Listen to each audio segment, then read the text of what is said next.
Le débrief du Real Madrid face à l'Athletic Bilbao, la Supercoupe d'Espagne remportée par les Madrilènes. Salut à tous les amis, deuxième pastille du jour sur les 5 proposés. Je vous rappelle qu'aujourd'hui on va changer un peu la donne pour répondre à votre consommation digitale.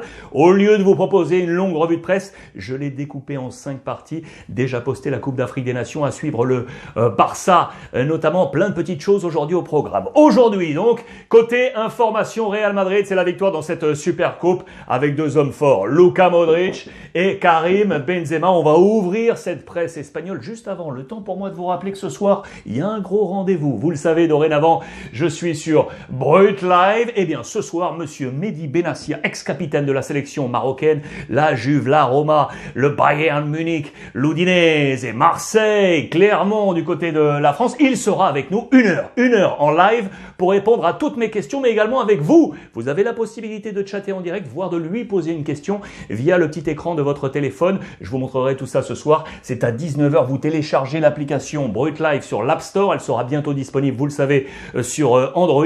Vous vous abonnez également à ma page. Pof, tout est réglé. Vous réservez votre place et ce soir à 19h, on est ensemble et avec monsieur Mehdi Benassia. Ça, je suis sûr qu'on va se régaler. La presse espagnole donc, avec le Super Madrid qui s'est imposé. C'était hier, vous le savez, à Riyad, après la demi-finale remportée par le Barça. On retrouvait l'Athletic Bilbao qui, de son côté, s'était imposé face à l'Atlético Madrid. Mais la formation de Carlo Ancelotti était au-dessus dans cette Supercoupe d'Espagne et avec un homme fort, Modric, qui a frotté la lampe magique, la lampara. C'est le génie Modric, 36 ans au milieu, absolument incroyable dans la formation ici de Carlo Ancelotti. L'Athletic Bilbao d'Iker Muniain n'a pu résister. Si on avait réussi à faire quelque chose face à l'Atlético Madrid en demi-finale, en faisant notamment entrer le petit frère Williams, Iñaki le Grand, Nico Williams le petit, ça avait été décisif, mais parce que l'Atlético Madrid est notamment en difficulté en ce moment face à ce gros Real Madrid, ça n'a pas suffi. Le petit Nico Williams est rentré à la mi-temps, cela n'aura pas suffi. 2-0 pour le Real Madrid. C'est le 12e titre de Supercoupe pour le Real Madrid qui a succédé, tiens, à l'Athletic Bilbao. 2022, c'est pour le Real Madrid. Voici le visage du 11 de Carlo Ancelotti. Il y avait 2-3 interrogations. Carvajal touché par la Covid et sur ce même flanc droit, Asensio blessé. Ceux qui ont pris les places, Lucas Vázquez à la place logiquement de Carvajal et Rodrigo. On sait que les deux hommes alternent. Asensio avait pris ballottage favorable depuis un petit moment. Voilà une opportunité pour Rodrigo qui a été très bon d'ailleurs dans ce match. Il a été changé en deuxième mi-temps, mais pour des choix tactiques de Carlo Ancelotti, en rien par rapport à sa prestation, il a été bon, le petit Brésilien. L'autre information forte, elle est ici, David Alaba. Il n'était pas là pour la demi-finale, remplacé par Nacho, et il a pris sa place aux côtés d'Eder Militao, avec bien évidemment le capitaine Karim Benzema. Voilà l'orchestration et donc ce flanc droit modifié côté Real Madrid versus la demi-finale face au Barça, avec bien évidemment la salle des machines et donc le retour d'Alaba. Premier titre cette saison pour Carlo Ancelotti, son 4e sous les couleurs du Real Madrid après sa première ère où il en avait trusté 3. Il lui manque encore la Liga, peut-être cette année, pour le Real Madrid. Modric a frotté la lampe et également a payé sa première tournée. Ce sont les différents titres entre AS et Marca. Vous le voyez, Luka Modric ici aux côtés de Marcelo. Et on va en parler. Ça, j'aime bien toutes ces images. C'est cette génération, parce que Marcelo, Modric, ce sont ces trentenaires qui sont sur peut-être la fin de parcours. Mais quelle fin de parcours! Quelle fin de parcours! Ils sont à leur top niveau, ces joueurs aujourd'hui, portés également par Karim Benzema. 20e titre sous les couleurs du Real Madrid pour Karim Benzema, 18e pour Modric, 17e pour Carvajal, Kroos et Casemiro. Ça fait 15 titres pour eux également. C'est absolument incroyable. Ils sont au top. Peut-être aller chercher encore la Liga, voire la Ligue des Champions, c'est une affaire à suivre. MVP, c'était son premier but cette saison pour le père Luka Modric. L'association avec Karim Benzema, qui lui n'en est pas à son premier. Bien évidemment, il en a marqué déjà 24 cette saison en 27 matchs et donc 20e titre pour lui sous les couleurs du Real Madrid. Une nouvelle leçon en Arabie pour le Real qui est rentré illico le soir même. Direction l'aéroport de Riyad pour rentrer à Madrid. Jeudi, là, il y a un match pour le Real Madrid face à Elche en coupe. Ça sera à suivre pour le Real et ce sera sans, je dis bien sans, Militao. Militao était exclu, les amis, en fin de match. Pas un geste volontaire, une main mais exclu dans cette rencontre. Il ne jouera donc pas face à Elche, c'est à noter, c'est Nacho qui va prendre cette place.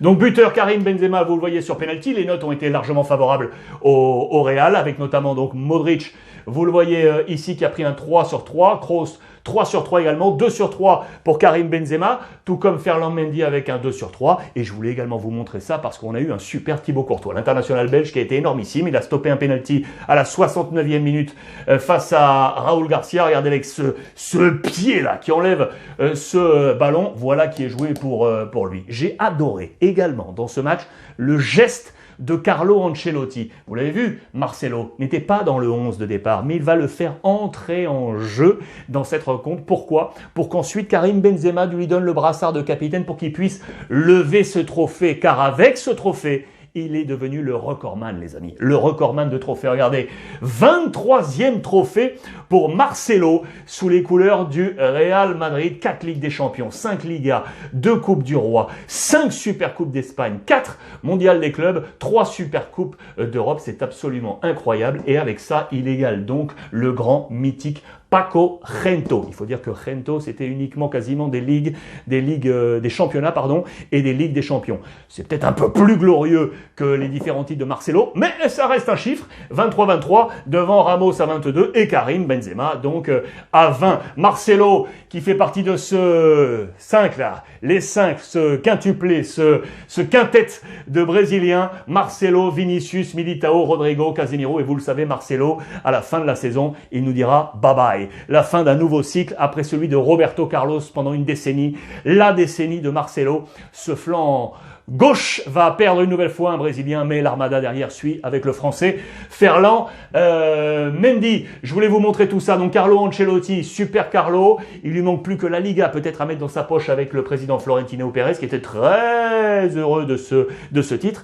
C'est son 27e titre au président Florentino Pérez en comptant ces 2 étapes au Real Madrid. 27e titre pour lui et toujours la même recette pour Carlo Ancelotti. On joue en contre. Ok, c'est pas du tiki-taka, des choses comme ça. On joue en contre et ça marche. Le titre est là. Il ne change pas pour l'instant sa formule. À noter, c'est très très intéressant que le Barça a félicité le Real Madrid. Oui, hier soir, 22h14 sur les réseaux sociaux, comme ici sur Twitter. Le Barça a dit bravo au Real Madrid. Petite info également à vous montrer sur le marché des transferts concernant Eden Hazard. Pourquoi? Eden Hazard, hier, 0. Aucune minute de jeu. Il n'est pas entré en jeu, rappelé par nos confrères belges. Et je voulais vous montrer ça par mon copain Sacha Tavolieri qui suit activement toute l'actualité européenne, notamment le championnat belge, mais aussi les internationaux belges qui jouent en Europe, et notamment Eden Hazard. Regardez, selon lui, sa situation sportive trouve aussi écho à la situation médicale. Alors que le staff médical préconisait une nouvelle opération, selon Sacha Tavolieri, le président Florentino Pérez aurait insisté pour l'éviter, souhaitant le faire jouer pour le vendre. Eden Hazard est dans une situation de ballottage. Réagissez, vous le faites déjà sur les réseaux sociaux et suivez Sacha pour avoir toutes ces informations. Voilà qui est clair pour ce point Real Madrid. Aujourd'hui, je termine avec ça une nouvelle fois. C'était la une de As, une nouvelle fois champion et donc avec un super Luka Modric et monsieur Marcelo. Voilà les amis pour ce point